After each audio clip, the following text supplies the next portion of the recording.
அப்ப 25 வருஷமா ஃபாஸ்ட்ராக்கோட கஸ்டமரா இருக்கேன்னு நானும் பெருமையா சொல்லிக்கலாம். Download Fastrack taxi.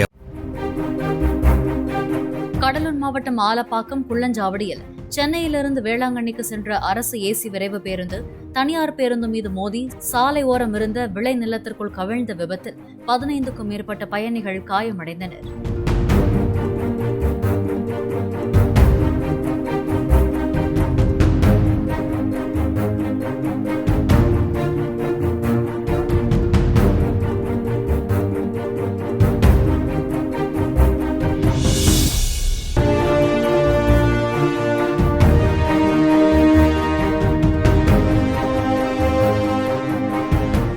அப்ப 25 வருஷமா ஃபாஸ்ட்ராக்கோட கஸ்டமரா இருக்கேன்னு நானும் பெருமையா சொல்லிக்கலாம்.